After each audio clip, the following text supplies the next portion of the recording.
Welcome to Books versus Movies, the podcast where I set out to answer the age-old question, is the book really always better than the movie? I'm Yuvia, an actress and book lover based out of New York City, and I'm here once again with Orlando, because Hello. we're going to talk about the 2025 adaptation of Frankenstein, directed by Guillermo del Toro. Yeah. So this film, obviously, both of us really, really love Guillermo del Toro, and I mean, we had been wanting to watch this since it came out last year, and then we're just really bad at watching things on streaming, I guess. Because like, if it's in the movies, like we'll go to the movies and watch it. But streaming, I don't know. It's harder for us to watch, right? Yeah. Yeah. It's so easy to get distracted. I have so many things that I'm like, add to my list, add to my list. And the list keeps growing. And then when it's time to watch something, it's like, oh, look, a game show. Oh, look at this fun thing. So it's harder for me to watch it. I think we would have watched it sooner when it was in the movie theaters, but we got busy that week, so we couldn't. But yeah. Yeah, yeah. We also just recently watched K-pop Demon Hunters, and the hype for that is like pretty much dead. But yeah, we're getting there. We're catching up. Yeah.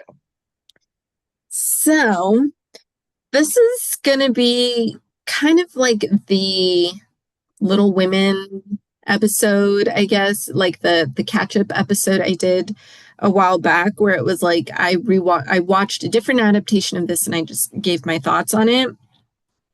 So it's gonna be a little bit more like that as opposed to like a traditional episode. Just yeah, it's been a while. Yeah. So that being said, I liked this movie. I didn't love it as much. I thought I was going to absolutely love it, and that was not the case, but I still really, really liked it. No, I agree. I was ready to love it. It's gothic. It's Guillermo del Toro being his gothy self. Um, I don't know. I don't know. I just did not love it nearly as much as I thought I was going to.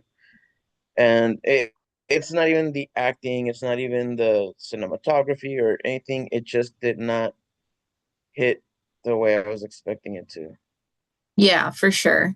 And I don't know if it's just like the changes that were made. There were some changes that I think both of us really, really liked.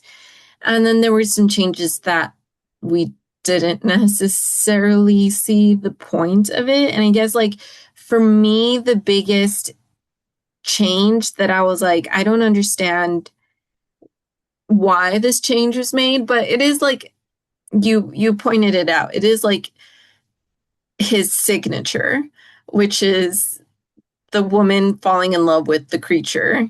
He has so many like creature romance movies. So Yeah. in this adaptation, who Elizabeth, who is Frankenstein's fiance slash very brief wife, is in love. Like, it's hinted that she loves the creature. Yeah, I mean, they definitely have their scene. Like, it's not explicitly said, but there's definitely that tender moment in which she's like touching and caressing him, and there's clearly some sexual tension there. Um, but that definitely, she seems to be more attached to the creature than any of the two humans. But yeah, that is a Guillermo del Toro signature, so it didn't catch me too off guard, but it was different from from at least Frankenstein adaptations that I've seen. Yeah, I mean, it didn't catch me off guard either, in like that sense, but it was just like, I don't know. It did feel a little unnecessary, I guess. But Yeah, I think the change. I don't know. I think one of the things that I loved about this adaptation was seeing Victor Frankenstein be a total asshole. Like you are not rooting for him at all because I felt like that's how it was in the book. I wasn't rooting for him. Like he's a terrible person. What I didn't like in the change is that they tried to validate why he is the way he is.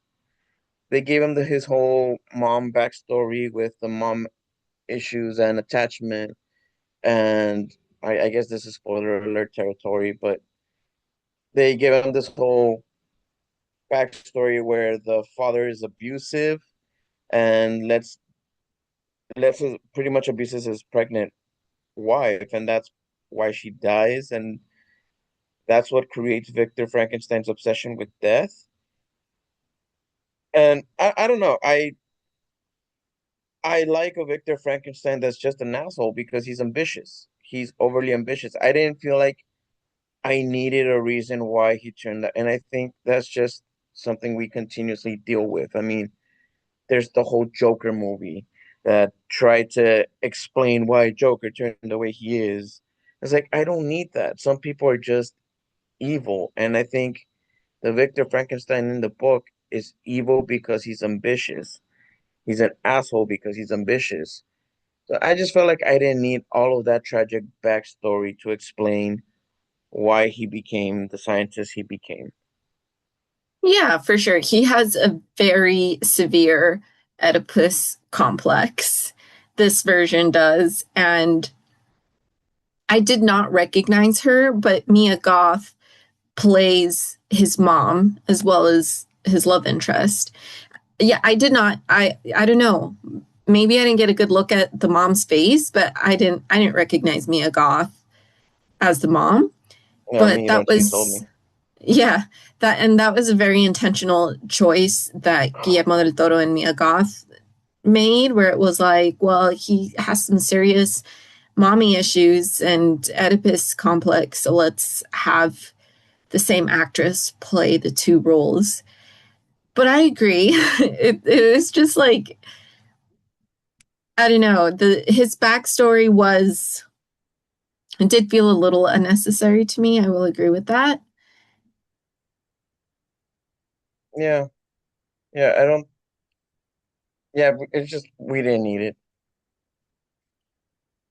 But I do agree that I liked that you don't root for Victor in this adaptation because I feel I agree with you. Victor Frankenstein is an awful human being, but I can see why. I mean, I don't see why. But what I'm trying, because I was about to say, like, I can see why people might like root for him in the book. I mean, I don't personally, but at the same time, it's like, okay, like, I guess there is kind of like Mary Shelley. I don't I don't think she intended for Victor to be a sympathetic character, but I can see why over the years he's kind of progressed into like a sympathetic character and like the monster's just like evil, even Hmm. though it's like I don't like if you read the book, like there's like you have so much sympathy for the creature. Yeah, So I mean I hope that makes sense what I'm trying to say. yeah, and I think as I love the movies and I will always love them, but I think we can blame the Universal monster movies for that.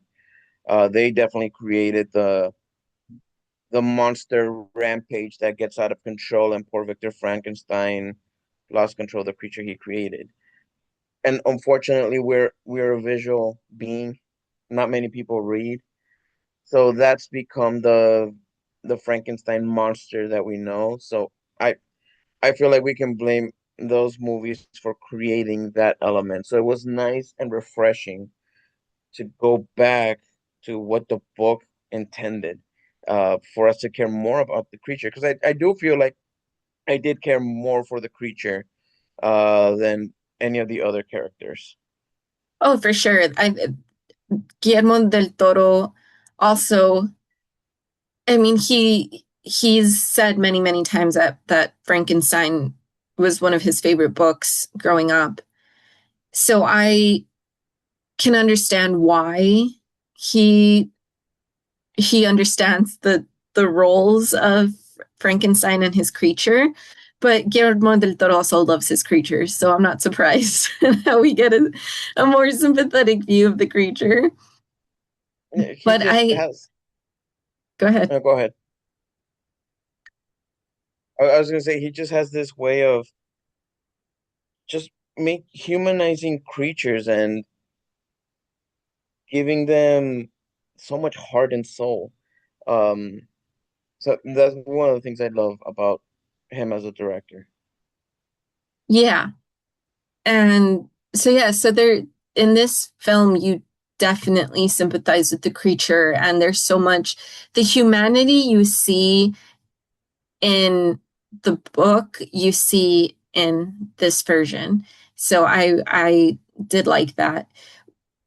Another change that I thought was a little strange, or I don't necessarily agree with, was making the monster pretty much invincible. Yeah, I'm not sure how I felt about that. Um, because in the book, yes, he's huge, he's fast, agile, and difficult to kill. It's never explained why. It's just he's difficult to kill. And I always feel like I interpret that as, he is made out of dead tissue. You don't just kill that. But this this monster regenerates, which was a weird choice. And I was like, I never got that. I don't know. I felt like he was so strong that it was hard to kill him, not so much that he can just there's so many instances of him regenerating that I was like, that's weird. That's odd. Yeah. Yeah. And really quickly, can going back to Victor being an a-hole. So another change they made is that his little brother, so in the book, his little brother is a little boy, and this little boy ends up being one of the creature's victims. But in this version, his brother William is only a few years younger than him. So, and in this version, Elizabeth, instead of being Victor's fiance, she's William's fiance. And so, yeah, there's this moment in which, again, there's always spoilers in these things, but there is a moment in which William, the creature comes in, and of course Victor tries and he attacks Victor, and Victor tries to be like, oh, this creature attacked me, kill him.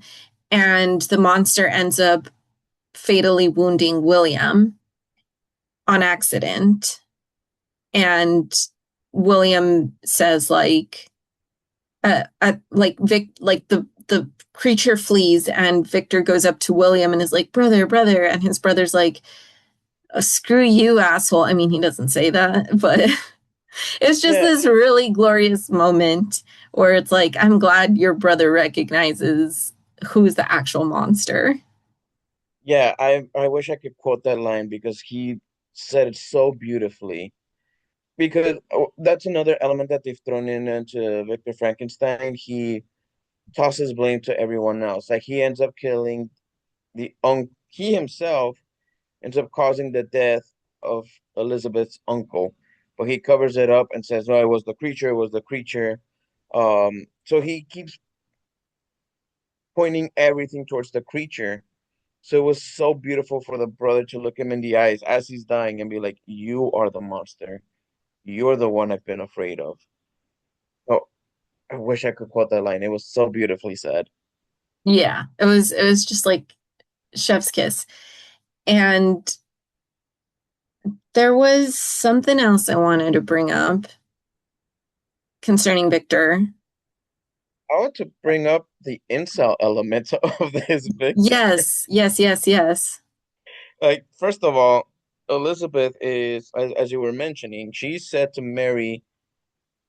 her brother's her brother, but His brother.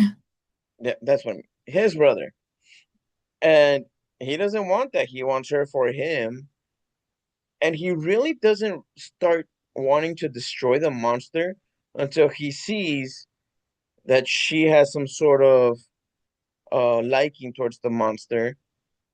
The monster repeats her name, and that's what upsets him. That the woman that he wants doesn't want him back, and instead wants a creature. So there's this whole incel element to Victor Frankenstein that made him even more repulsive. Yeah. And he's played brilliantly by Oscar Isaac. I have never disliked Oscar Isaac until this moment, but it's in this case it's well earned. So, but yeah, like the just that like that incel kind of manosphere commentary within the film I thought was really interesting and really, and it wasn't in a way that's like hitting you in the over the head with it. Like Yeah, you recognize it if you're not that. And if you are that, you're probably on Victor Frankenstein's side anyway. So, yeah, yeah. I feel like if anybody watches this and they tell you it's like I just felt so much for Victor Frankenstein, that's a huge red flag waving in front of you. yeah, for sure. Well, another, so one aspect, which one do I want to go with first? I guess we'll start with the one that happens chronologically first.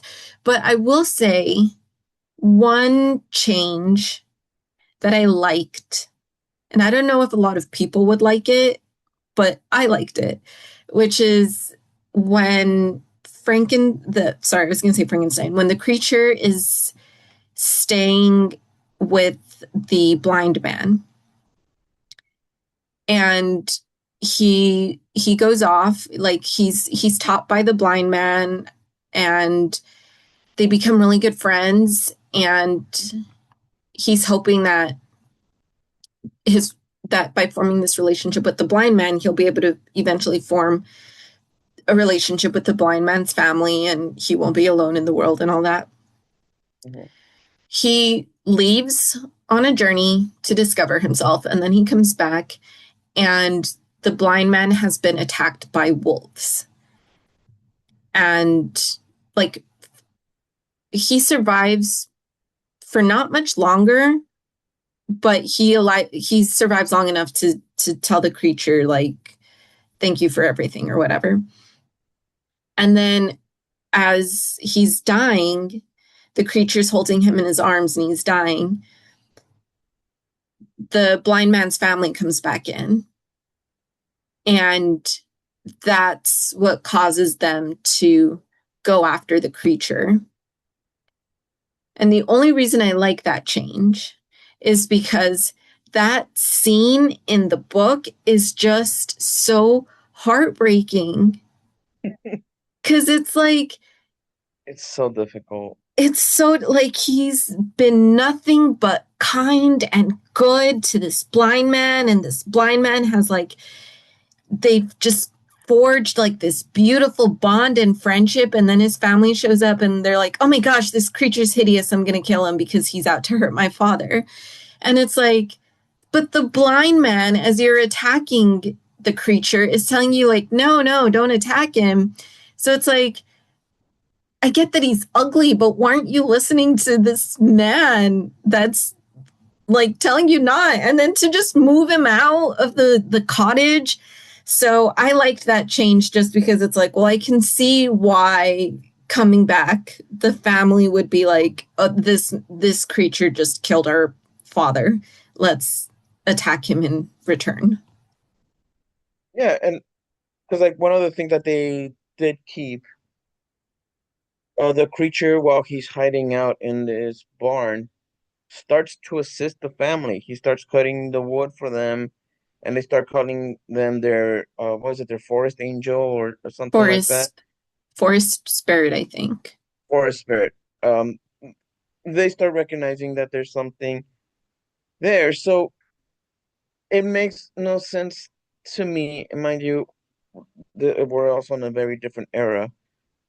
But if you see this creature that's chilling with your blind grandpa, to not associate that right away and automatically freak out makes no sense to me. I mean, at the end of the day, Frankenstein is hideous, but not Frankenstein, the creature.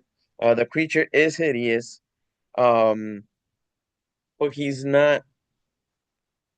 He still looks like a man, you know. So yeah, I agree that that always bothered me, and it made more sense this time around why the family would attack him, thinking he caused some damage. I also, it's very small, very subtle, but I love the part where the creature finally decides to introduce himself, and the blind man tells us like, "I knew you were here all along. I could hear you through the walls." Because yeah, it just shows the wiseness of the blind man and how smart he was. So I did love that scene. Yeah. Towards the end, and this is I've said this before in my podcast, like, okay, well, before I get to what I've said before, uh, Frankenstein dies at the end of this movie. Before he dies, the creature forgives him. Like they they've each told their tale, their side of the story to the sea captain, and then as Frankenstein is like dying and taking his last breath, the creature says, "I just want you to know that I forgive you." And I've said before, like the act of forgiving someone is a very personal decision. I'm not here to tell you you're wrong for forgiving someone who has done you wrong. I'm not here to tell you that you're wrong for not forgiving them. That's not my place. It's a very personal decision. However, because this is a fictional story and this is a and fictional characters, Frankenstein did not deserve the creature's forgiveness, and I hate that that happened.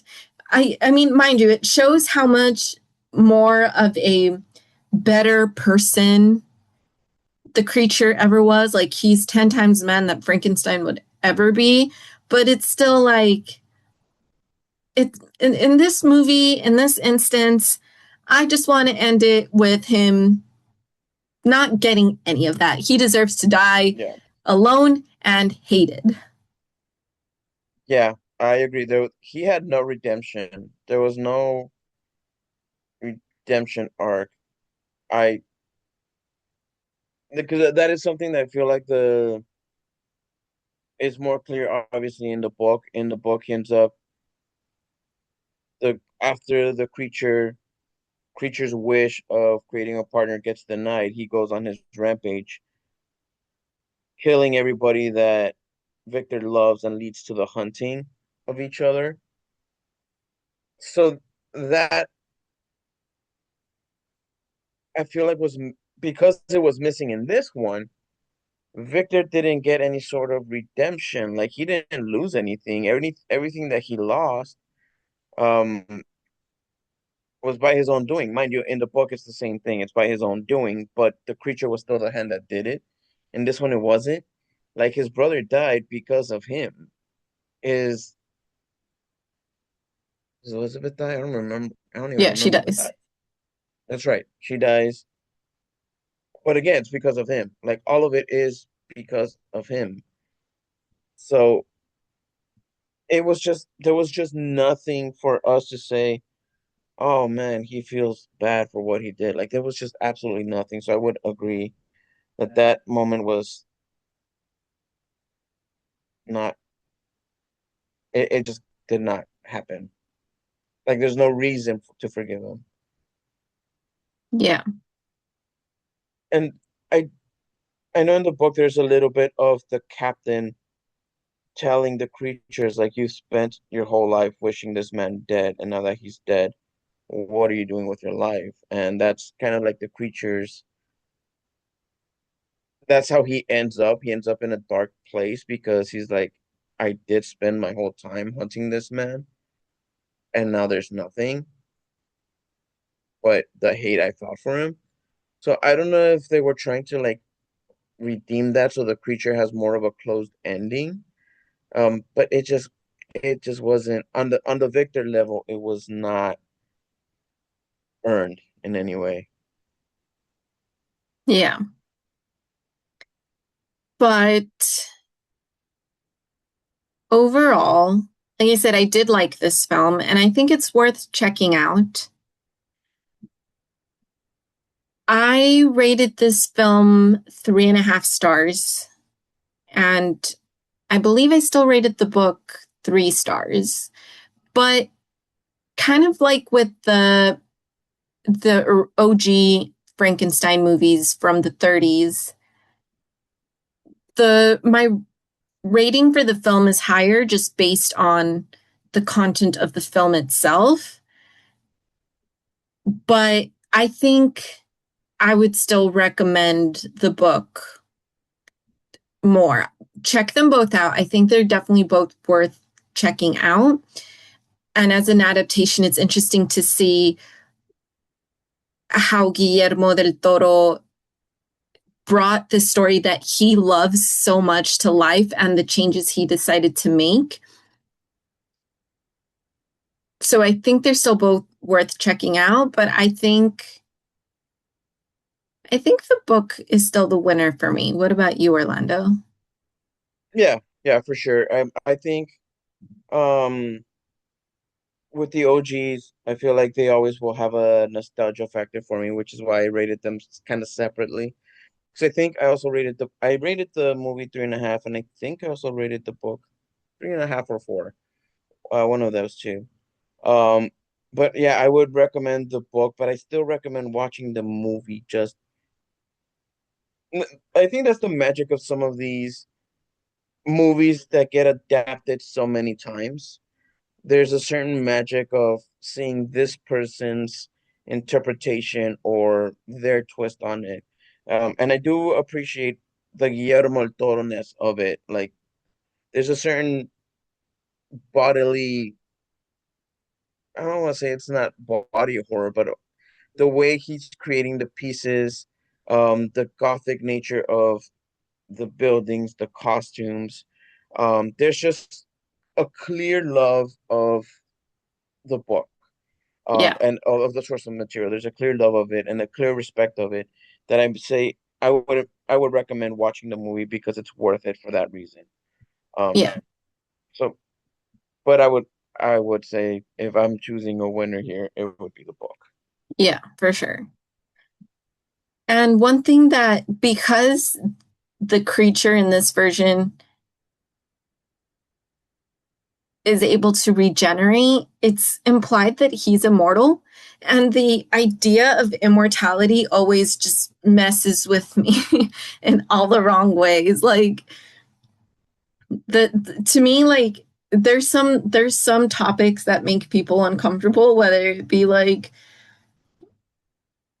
Orlando, if you don't mind my saying, but like for Go Orlando, ahead. it's like the idea of like what happens after death.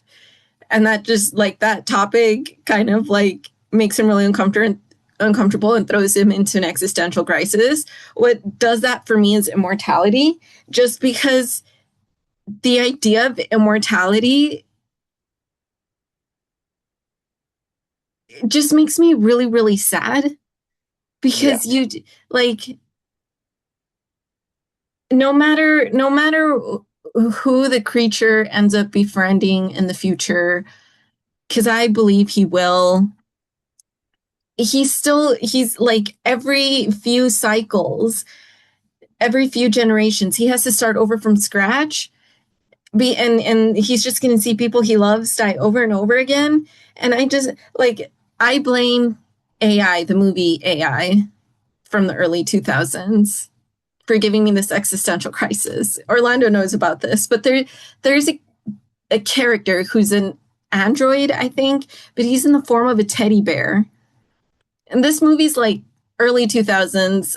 Spoiler alert, but it's like more than 20 years old at this point, so whatever. But like Haley Joel Osment's character is reunited with his mom, and even though he's an AI droid as well, he and his mom end up dying together. And the last image I remember from that film is the little teddy bear droid sitting on the bed where Haley Joel Osment and his mom died. And I'm just like, that bear is just going to live the rest of his life alone because everyone he knows is dead. And mind you, he's a droid, so he probably doesn't have any feelings. But I blame that movie for giving me this immortality existential crisis. And now, whenever there's a character that is implied will live forever, it just messes with me and it makes me incredibly sad. And I don't like that the creature's immortal. It's and I feel like we've seen it now twice with Guillermo del Toro. Yes. Uh, Oh my gosh. The other one messed with me too. Go on. yeah. Um, I feel like that one's a little bit sadder. It Um, is. if It if you've is. seen the Pinocchio Oh, I wasn't going to Netflix. spoil it. Which film was the one that contains the immortality, Oh, but okay. okay, never mind. Well, you already said it. I'm not going to edit that out. Okay, well, spoiler alert. Um, but well, I'll just leave it at that. The Pinocchio leaves that has a similar theme of immortality for the little creature thing. Um, but especially like in this one, I mean, the creature will never doesn't have anything left. Like, is he gonna keep on living up in the frozen world? I, yeah, sorry. It's okay. Just, I don't like immortality. It screws me up really, really bad just thinking about it. So, needless to say, if anyone, like, I'm one of those people, it's like if you have the choice to live forever, I'm not taking it. I'm okay that I'm going to meet my end one day, and I'm okay with that. Anyway, I Anyway, cannot tell you how much, and we're like, just thinking of being alone like that just messes with me. Okay, anyway. Is there anything else you would like to add? I will. Like we already talked about Oscar Isaac's amazing acting because you hated him. Um, I am not as familiar with Jacob Elordi. I only know him through Saltburn, which I have strong opinions about that movie, which apparently the world disagrees with me, but I do not like that movie at all. That's my only reference for Jacob Elordi.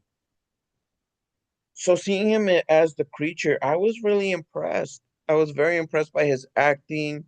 Um, Even though he has all of this makeup on, like so many feelings with so little words. Because obviously the creature doesn't start learning to talk until later on, but he managed to make such a heartwarming character with just his physicality. And I was really impressed by his acting. No, I agree with you. I've only seen Jacob Elordi in Saltburn, which I also am not a fan of, so agree there. And I'd seen him in one of the Kissing Booth movies, which is not, he's good in that, but it's not like a cinematic masterpiece that shows off like his acting chops to the highest of his ability. Yeah, So yeah, I agree that watching him in this was he was great. yeah. And I was also find it just so because I know Guillermo del Toro was at one point interviewed because the role was originally Andrew Garfield. And Andrew Garfield, for Lord knows why, he had to step down. I think there was scheduling conflicts or something like that. Um, when he was asked about his thoughts, he was just like, "It's just a happy accident. Some things are meant to be in film." And I love that as a theater person, as a director and writer. The happy accidents are so beautiful. Yeah. and some things make pieces so much more amazing. So now I'm not saying Andrew Garfield would have done a terrible job, but we wouldn't have seen how great Jacob Elordi would have been in this role if not for that happy accident. So I thought that was really cool. Yeah, I agree. And I guess that's it. We said who we said our thoughts. We said who wins in our opinion. And I guess now we're just really excited because at the end of August, we are going to Edinburgh. I've mentioned this. I'm in of Lysistrata is going to be a part of this year's Edinburgh Festival Fringe. And so it's our first time going to Edinburgh. We're both super excited. And because it's only fitting, Orlando found a Frankenstein themed bar or pub, an Frankenstein themed pub in Edinburgh. So, of course, we're going to check that out. And we're super excited to check that out. And apparently, like the creature comes to life every night. So, that'll be really, really fun. Yes, I'm so excited. I just hope because it's Edinburgh Fringe that it's not so packed that we can't go in, but I it's on my mean, list. we have a few days after. That's true. That is Yeah, very true. yeah, yeah. So, that is it for this little bonus episode, I guess. And thanks for tuning in. We'll see you next time. Bye. Bye.